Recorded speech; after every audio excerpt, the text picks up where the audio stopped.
इस कविता का जो विषय है, वो जो शब्द है, असल में उस पर कविताएं नहीं लिखी जा सकती। दुनिया की किसी भी कलम में इतनी ताकत नहीं है कि वो मां पे कविताएं लिख सके। मैं तो बहुत छोटा कलमकार हूं, मैं मां पे क्या कविताएं लिखूंगा। मैंने एक कविता सिर्फ ये लिखी है कि जब मां हमारे पास होती है तब शायद उसके होने का एहसास नहीं होता। जब मां नहीं होती तब जिंदगी क्या होती है, बस मैं ये कहना चाहता हूं। तब आप सुने उस कविता को। एक बहुत छोटी सी कहानी उस कविता के शुरू में कहता हूं। एक जंगल में एक संगीतकार मृदंग बजाता था। मृदंग ढोलक की तरह एक वाद्य को कहते हैं। और जब मृदंग बजाता तो एक बकरी का बच्चा वहां रोज आके खड़ा हो जाता। एक दिन सर ये कैमरे जो भी है बंद कर दें प्लीज, फॉर गॉड सेक। बकरी का बच्चा वहां खड़ा हो जाता आके, तो मृदंग जो बजाता था संगीतकार, उसने उस मेमने से एक दिन पूछ लिया कि यार तुझे क्या मेरा सुर, मेरी ताल, मेरी लय बहुत अच्छी लगती है जो तू रोज यहां चला आता है। वो बोला मैं नहीं जानता कि आप क्या बजाते हैं, न मुझे सुर की समझ, न ताल की समझ, न लय की समझ। मैं तो बस इतना जानता हूं कि इस ढोलक पे, इस मृदंग पे जो चमड़ा मढ़ा है वो मेरे मां के बदन से आया है। क्या बात है, बहुत अच्छे, वाह। जब उस पे थाप पड़ती है मैं आके खड़ा हो जाता हूं। बहुत अच्छे, वाह। मेरी कविता मां के न रहने पे भीतर से पड़ी हुई थाप की कविता है, तब सुनाना चाहता हूं। इस कविता में अगर आपके आंसू बाहर की दुनिया की यात्रा करना चाहे तो रोकिएगा मत। अगर आपको ठीक लगे, जैसा कहता हूं जब मां नहीं होती तब जिंदगी क्या होती है। एक मुनव्वर राणा साहब का शेर उधार लेता हूं कि किसी के हिस्से में मकान आया, किसी के हिस्से में दुकान आई, मैं सबसे छोटा था, मेरे हिस्से में मां आई। क्या बात है, वाह वाह, बहुत अच्छा। तब कहता हूं कि कल जब उठकर काम पर जा रहा था तो अचानक लगा कि कोई रोक लेगा मुझे। कल जब उठकर काम पर जा रहा था तो अचानक लगा कि कोई रोक लेगा मुझे और कहेगा खड़ा खड़ा दूध मत पी, हजम नहीं होगा। मुझे लगा कोई कहेगा खड़ा खड़ा दूध मत पी, हजम नहीं होगा। 2 घड़ी सांस ले ले, अरे इतनी ठंड और कोट भूल गया, इसे भी अपने पास ले ले। मन में सोचा मां रसोई से बोली होंगी जिसके हाथों में सना आटा होगा। अगली पंक्ति के खालीपन से जुड़े और जुड़े तो मुझे बताएं। मन में सोचा मां रसोई से बोली होंगी जिसके हाथों में सना आटा होगा, और पलट के देखा तो क्या मालूम था कि वहां सिर्फ सन्नाटा होगा। पलट के देखा तो क्या मालूम था कि वहां सिर्फ सन्नाटा होगा।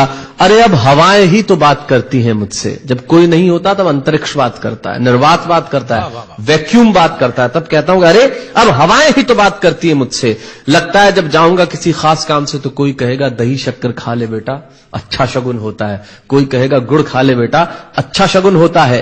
पर मन इसी बात के लिए तो रोता है कि सब कुछ है मां, सब कुछ, जिस आजादी के लिए तुझसे मैं सारी उम्र लड़ता रहा। आपने अपने बचपन में देखा होगा माए हमें टोकती है, यहां मत जा, वहां मत जा, ये मत कर, वो मत कर। तब हम आजाद होना चाहते हैं और आजादी की कीमत कितनी बड़ी देनी पड़ती है। अगर कम शब्दों में मैंने ठीक बात कह दी हो तो इसका एहसास मुझे जरूर कराइएगा कि सब कुछ है मां, सब कुछ, जिस आजादी के लिए तुझसे मैं सारी उम्र लड़ता रहा वो सारी आजादी मेरे पास है। फिर भी न जाने क्यों दिल की हर धड़कन उदास है।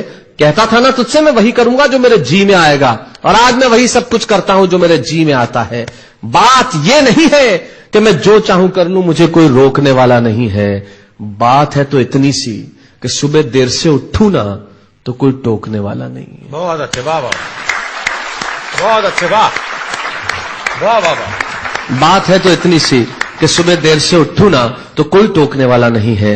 रात को देर से लौटूं तो कौन नाराज होगा भला, कौन कहेगा बार बार कि अब कहां चला। आप ही की जिंदगी के कुछ दृश्य चुराता हूं और आप ही को सौंपता हूं। रात को देर से लौटूं तो कौन नाराज होगा भला, कौन कहेगा बार बार कि अब कहां चला। दोस्तों के साथ घूमने पर उल्हाने कौन देगा, मेरे वो तमाम झूठे बहाने कौन देगा। सच कहा साहब, गम की चोटें जख्मों पे फौलाद से ज्यादा क्या होगी, और मां की दौलत दुनिया में औलाद से ज्यादा क्या होगी। तब कहना चाहता हूं कि रात को देर से लौटूं तो कौन नाराज होगा भला, कौन कहेगा बार बार कि अब कहां चला। दोस्तों के साथ घूमने पर उल्हाने कौन देगा, मेरे वो तमाम झूठे बहाने कौन देगा।